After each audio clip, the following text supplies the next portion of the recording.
CREDAI Warangal chapter జనవరి 11-12 తేదీన హన్మకొండలో ప్రాపర్టీ షో నిర్వహించనుంది. హన్మకొండలో వడ్డేపల్లి లేక్ సమీపంలో ఉన్న పీజీఆర్ గార్డెన్స్ లో 3rd ఎడిషన్ ప్రాపర్టీ షోకు క్రెడాయి వరంగల్ విస్తృత స్థాయిలో ఏర్పాట్లు చేస్తోంది.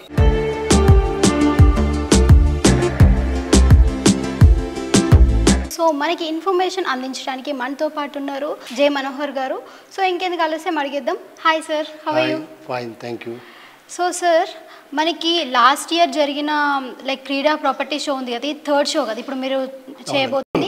సో లాస్ట్ టైం దానికి ఇప్పుడు 3rd దానికి చేంజెస్ ఏమున్నాయి, ఇంకా కొత్తగా ఇంప్లిమెంట్స్ ఏమైనా చేస్తున్నారా? లాస్ట్ మేము గతంలో 2019 మరియు 2022లో అవుతుందో 2 ఎడిషన్స్ ప్రాపర్టీ షో నిర్వహించడం జరిగింది. మేము 15 to 20 ఎక్స్పెక్ట్ చేసాం. పబ్లిక్ 17-18 దాకా పబ్లిక్ వచ్చేసి విజిట్ చేయడం జరిగింది.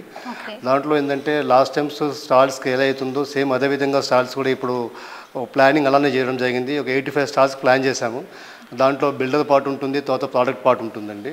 సో బిల్డర్స్ వచ్చేసి మనకి ఏముంటుంది అంటే అపార్ట్మెంట్స్, విల్లాస్, లేఅవుట్స్ ఉంటుంది. ప్రోడక్ట్ అంటే ఏంటంటే construction materials, paints, hardware, electrical, UPC, Windows, ఇంకా ఆర్ఎంసీ, అదర్ ఐటమ్స్, బిల్డింగ్ సంబంధించిన ఐటమ్స్ ఉంటుంది. సో అక్కడికి డిఫరెన్స్ ఏంటంటే మనకి పబ్లిక్ ఇప్పుడు లేటెస్ట్గా మేము చేయాల్సింది ఏంటంటే అడ్వర్టైజ్ కూడా లాస్ట్ టైం కంటే సార్ ఎక్కువ చేస్తున్నాము. పబ్లిక్ నుంచి ఎక్కువ రావాలని చెప్పి కోరుకుంటున్నాము.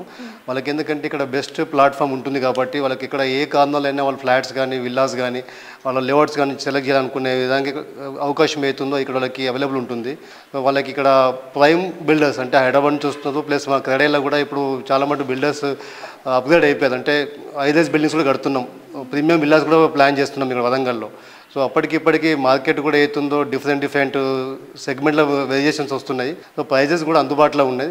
అడ్వర్టైజ్ విధంగా చూస్తే అవుతుందో లాస్ట్ టైం కంటే అడ్వర్టైజ్ చాలా ఒక పేపర్ కాకుండా మీడియా, తర్వాత టీవీ, రైల్వే స్టేషన్స్, థియేటర్స్, తర్వాత arches, mobile advertise, flexi, hoardings, తర్వాత వీలైనంత మటుకు ఫ్లాట్స్లలో కూడా మోత్ వాయిస్తో కూడా ఇవ్వాలని చెప్పేసి అనుకుంటున్నాము. Okay sir. So last year మీరు కండక్ట్ చేశారు కదా మన క్రెడాయి వరంగల్ ప్రాపర్టీ షో, దాంట్లో రిజల్ట్స్ ఎలా వచ్చాయి సార్? సో ఎలాంటి రిజల్ట్స్ ఇప్పుడు ఎక్స్పెక్ట్ చేస్తున్నారు? అంతకుముందుకు ఏతుందో బయ్యర్స్ ఏతుందో తెలియక ఎక్కడ పడితే అక్కడ ఫ్లాట్ తీసుకొని జరిగింది. సో మేము ఇక్కడ క్రెడాయి ఇక్కడ కండక్ట్ చేయడం వల్ల అవుతుందో క్రెడాయికున్న అడ్వాంటేజ్, గుడ్ విల్ అవుతుందో వాళ్ళకి పబ్లిక్కి బాగా ఉపయోగపడుతుంది. సో ఇక్కడ క్రెడాయి వాళ్ళు పెడుతున్నది అంటే జెన్యున్ బిల్డర్స్, జెన్యున్ వాళ్ళే వాళ్ళు స్టాల్స్ పెట్టడం జరుగుతుంది కాబట్టి వాళ్ళకి ఎక్కడ ఏదుకున్నా వాళ్ళకు ప్రైజే కానీ లేకుంటే క్వాలిటీ అష్యూరెన్స్ కానీ ఏది కానీ వాళ్ళకి బయట దొరకదు. సో ఇప్పుడు ఆ డిఫరెన్స్ తెలిసేసుకొని క్రెడాయిలో పెట్టిన స్టాల్స్ వాళ్ళకే వీళ్ళకి ఏతుందో పబ్లిక్ ముందుకు వచ్చేసేసి ఇంట్రెస్ట్గా బై చేస్తున్నారు వాళ్ళు ఇప్పుడు. సో ట్రయల్ సిరీస్లో ఉన్న పబ్లిక్కి మీరు ఏదైనా ఇన్ఫర్మేషన్ ఇవ్వాలనుకుంటున్నారా మన క్రెడాయి వరంగల్ ప్రాపర్టీ షో గురించి? 2025 Jan 11-12 అవుతుందో క్రెడాయి వరంగల్ కండక్ట్ చేయబోయే ప్రాపర్టీ షోకి ప్రతి ఒక్కరు టైం కేటాయించేసేసి మీకు అనుకూలంగా మీకు కావాల్సిన మీకు మీ బంధువులు, రిలేటివ్స్ ఉపయోగపడే ఫ్లాట్స్, విల్లాస్, ప్లాటింగ్, తర్వాత మీ హోమ్ బయర్స్కి ఏతుందో మీకు హోమ్ బయర్స్ కూడా చాలామంది ఇండివిజువల్ హౌసెస్ కడుతున్నారు కాబట్టి ఎక్కడెక్కడో మీరు షాప్స్కి ఇవన్నీ తిరగడం కంటే ఇక్కడికి మంచి కంపెనీస్, పెద్ద కంపెనీస్ వచ్చేసి ఇక్కడ స్టాల్స్ పెట్టడం జరుగుతుంది. ఆ కంపెనీలో మీకు కావాల్సిన ఐటమ్స్ అన్నీ A to Z ఐటమ్స్ కూడా brand wise, market wise, rate wise కూడా మీకు అందుబాటులో ఉంటుంది. సో అవన్నీ మీకు ఉపయోగించుకోవచ్చు. సో మరొకసారి ఎత్తుందో క్రెడాయి వరంగల్ తరపున ఏతుందో మీకు రిక్వెస్ట్ చేయడం ఏంటంటే ఆ 2 days 11th to 12th compulsory ఏం పని ఉన్నా వచ్చేసేసి విజిట్ చేసేసేసి చేయాలని చెప్పుకోవచ్చున్నాము.